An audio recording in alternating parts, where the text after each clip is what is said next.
Indigo एअरलाइन्समुळे विमान प्रवास करणाऱ्या प्रवाशांना झालेली अडचण लक्षात घेऊन भारतीय रेल्वे त्यांच्या मदतीला धावून आली आहे। भारतीय रेल्वेने देशभरात अनेक स्पेशल ट्रेन चालवल्या गेल्या, तसेच येणाऱ्या काही दिवसात आणखीन स्पेशल ट्रेन चालवल्या जाणार आहेत। काही ट्रेन्सला अधिकचे डबे जोडण्यात आले आहेत। विमानसेवा बाधित झाल्याने प्रवाशांनी या स्पेशल ट्रेनचा आधार घेतला आहे।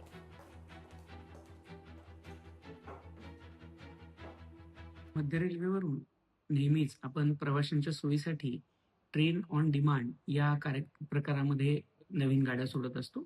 यामध्ये प्रवाशांची जी वाढलेली आवश्यकता होती ती लक्षात घेऊन आपण 6 तारखेला एकूण 4 ट्रेन ज्या मध्य रेल्वेच्या वेगवेगळ्या स्थानकांवरनं चालवल्या आणि एकूण 7 ट्रेन ज्या मध्य रेल्वेच्या स्थानकांसाठी देखील आल्या अशा चालवल्या होत्या। यामध्ये एकूण जी प्रवाशांची ऑक्युपन्सी होती रिझर्व्ह तिकिटांमध्ये ती 75% जास्त होती।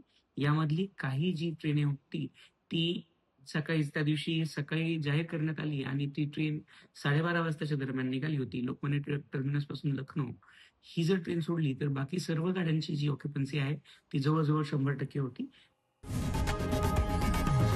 लोकशाही मराठी ऐका, पहा, जागरूक रहा।